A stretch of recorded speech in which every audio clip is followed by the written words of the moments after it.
What happens when the narrow strip of water that moves 20% of the world's oil supply becomes a war zone?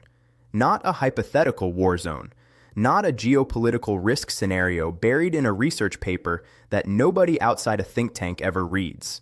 An actual active conflict zone where ships are being targeted, mines are allegedly being laid, refineries are being struck by drones, and the countries that depend most heavily on that route are beginning to realize that the assumptions their entire industrial economies were built on may not hold anymore.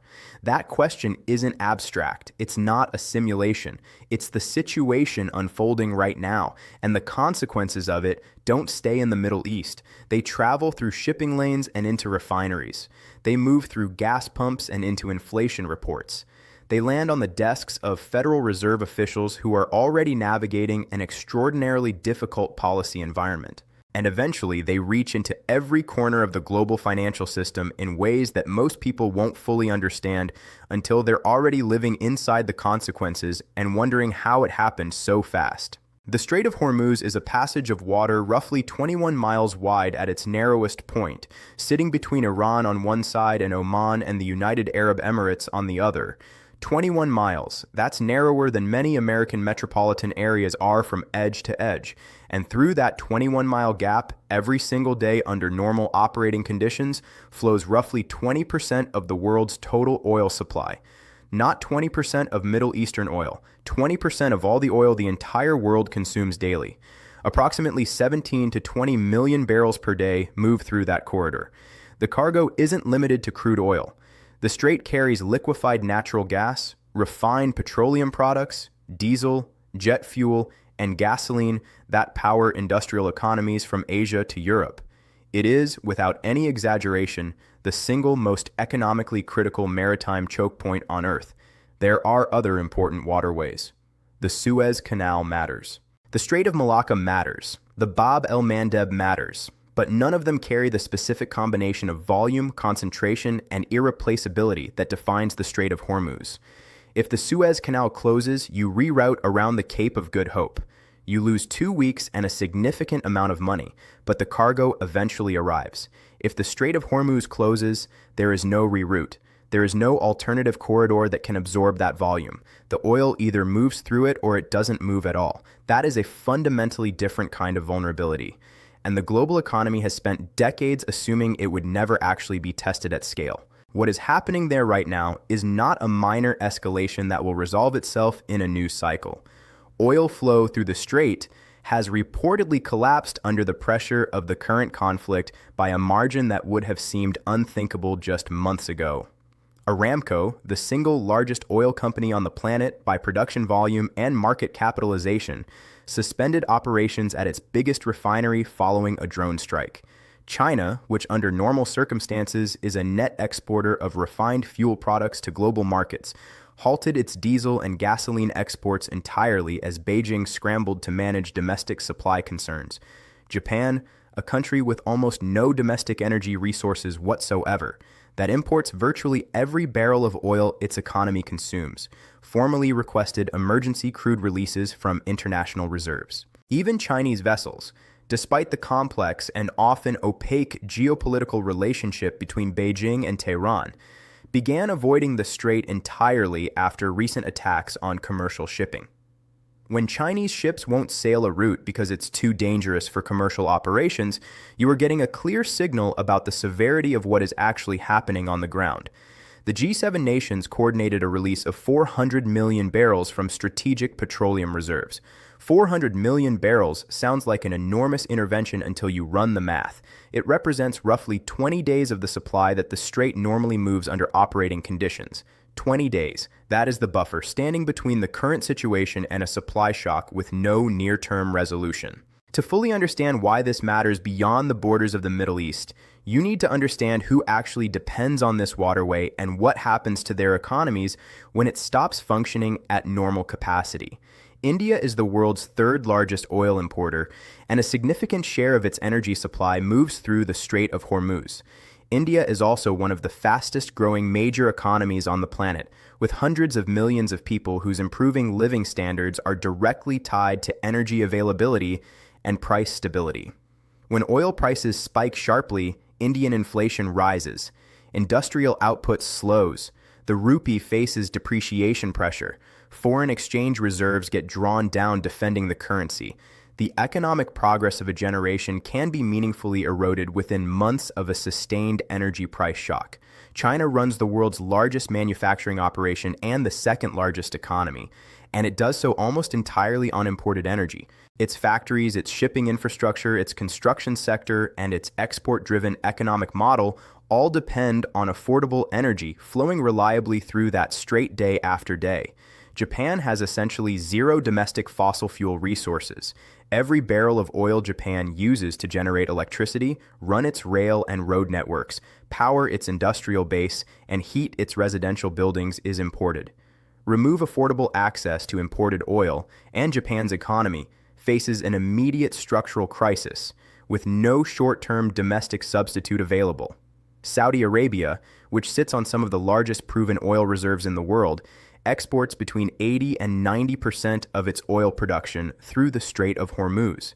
Saudi Arabia's government budget, its social stability programs, its sovereign wealth fund investments, and the entire economic model that holds the kingdom together are priced in barrels per day flowing through that 21-mile gap. When analysts use the phrase chokepoint to describe the Strait of Hormuz, this is the full weight of what that word means. Disruption. There is not one country's problem. It is everybody's problem, arriving simultaneously, with no clean mechanism for absorbing the shock. The inflation consequences of sustained disruption are not speculative projections. They are mechanical relationships that operate through the structure of the global economy regardless of policy intentions. Oil is not just fuel for transportation. Oil is the feedstock for plastics, for pharmaceuticals, for fertilizers that grow the food the world eats, for synthetic fabrics, for industrial chemicals, for thousands of products that people use without ever thinking about their petrochemical origins. Oil powers the trucks that move goods from warehouses to stores. It powers the container ships that carry manufactured products across oceans. It powers the aircraft that move high-value cargo and business travelers. When oil prices rise sharply and remain elevated for an extended period, the cost increases don't stay isolated inside the energy sector. They propagate. They spread into food prices because fertilizer is petroleum-derived and agricultural equipment runs on diesel. They spread into the prices of consumer goods because manufacturing costs rise and shipping costs rise, and those increases move through supply chains into retail prices. They spread into services because businesses facing higher operating costs have limited options beyond passing those costs on to customers. And when inflation spreads through an economy in this way, the Federal Reserve faces a dilemma that has no clean resolution. The Fed's mandate requires it to control inflation while supporting maximum employment. Rising oil-driven inflation pushes against rate cuts, but holding rates tight at a moment when other parts of the economy are showing signs of stress creates its own set of risks. The Fed had been receiving data that suggested the disinflationary trend was intact and that rate cuts might be approaching. That data is now stale. It was collected before the most recent escalation in global energy markets. The new Fed chair is stepping into a situation where the policy calculus has shifted under their feet before they've even had time to establish a baseline. Cut rates based on outdated data and risk embedding rising inflation more deeply. Hold rates and risk stalling an already cautious economy. Signal cuts without acting and watch credibility erode when the inflation numbers contradict the message. There is no comfortable path. And the political dimension compounds the difficulty because high inflation and elevated interest rates heading into a midterm election cycle create pressures on both policymakers and the institutions that are supposed to be independent of political pressure. Geopolitical crises have a long and well-documented history of accelerating financial innovation, not because crisis makes people suddenly creative in some hopeful, optimistic sense, but because crisis exposes the fragility of existing systems in ways that careful analysis during peacetime never quite manages to communicate with sufficient urgency. When systems break under stress, the political and economic will to build something more resilient materializes in ways it simply doesn't during stable periods. The SWIFT international payment network was itself partly a response to the inefficiencies and coordination problems of earlier correspondent banking arrangements. The eurodollar market developed in part because of Cold War geopolitical tensions that made holding dollars in American banks feel strategically uncomfortable to certain sovereign actors. The entire history of financial infrastructure is populated with systems that were not built during peaceful, methodical planning cycles, but in the middle of, or immediately following, periods of significant stress and disruption. Crisis doesn't just destroy existing infrastructure. It creates the conditions under which new infrastructure gets built and adopted at a pace that would have seemed impossible during calmer times. What is different now compared to previous geopolitical stress cycles is the existence of programmable distributed ledger technology that is not a prototype or a white paper. It is operational. It is being tested by real institutions managing real capital. It is already capable of settling transactions across borders in seconds without requiring the kind of correspondent banking chains that the current global payment infrastructure depends on. Cross-border payments today often involve multiple intermediary banks in multiple jurisdictions, multiple currency conversions, multiple compliance checkpoints, and multiple points where a transaction can be delayed, rejected, reversed, or scrutinized by parties that are not the sender or the receiver. Each intermediary step is a friction point. Each friction point has a cost. Each cost accumulates. And in a world where geopolitical tensions are actively restructuring trade relationships and some of the financial infrastructure underpinning those relationships is under demonstrable stress, the structural case for faster, more direct, more programmable settlement systems becomes more compelling in ways that go beyond any particular asset's price movement. This is the context in which the conversation around blockchain-based financial infrastructure becomes analytically serious rather than speculative. XRP and the XRP ledger have been positioned from the earliest days of Ripple's development as a company as infrastructure for cross-border liquidity and settlement. The original problem they identified was not invented for a pitch deck. It was real, and it remains real. International payments require pre-funded correspondent accounts sitting in banks in every market an institution wants to operate in. That pre-funding requirement is capital that cannot be deployed productively. It sits idle, earning minimal returns, waiting to facilitate transactions that may or may not materialize. A neutral bridge asset capable of moving value across jurisdictions in seconds without requiring either party to hold the other's currency addresses a structural inefficiency that costs the global financial system enormous amounts of money and time. In the context of a world where some governments and institutions are actively searching for settlement mechanisms that don't route exclusively through systems that could be weaponized as instruments of foreign policy, and where the speed and cost of moving value across borders is increasingly a strategic variable rather than just an operational one, the infrastructure thesis around digital settlement layers gains weight. It is important to be precise here. This is not a claim that XRP will be adopted to settle oil contracts between sovereign states. No such arrangement exists in documented form, and asserting it as fact would be misleading. What is accurate is that the conditions creating pressure on existing financial infrastructure are precisely the conditions that have historically driven adoption of new financial infrastructure.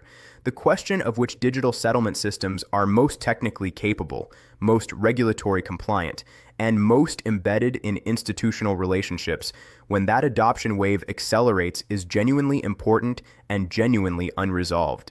The larger story here may not be about any individual asset, any single company, or any specific technology. It may be about a structural transformation in how the global financial system moves, settles, and accounts for value.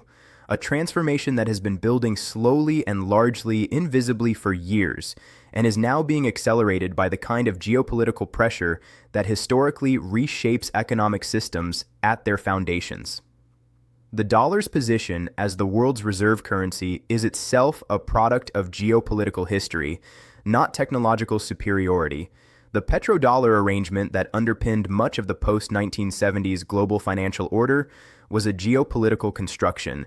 The decision to weaponize access to SWIFT as a foreign policy tool changed the calculus for multiple sovereign actors simultaneously.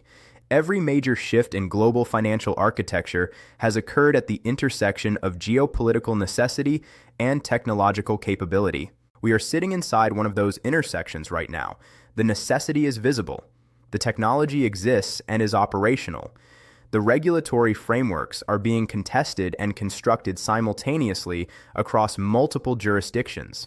The institutions that will operate the financial infrastructure of the next 20 to 30 years are making consequential decisions right now, most of them quietly, about which rails they want to build on, which systems they want to trust, and which counterparties they want to depend on. Those decisions will not be announced with press releases. They will become visible in retrospect, the way almost all infrastructure decisions do, long after the choices that mattered most have already been made. If the global financial system is being forced to modernize under the pressure of real geopolitical disruption, which networks will become the rails of the next economic order won't be determined by which tokens trend on social media. It will be determined by which infrastructure solves real problems reliably, at scale, under the conditions that actually exist in the world.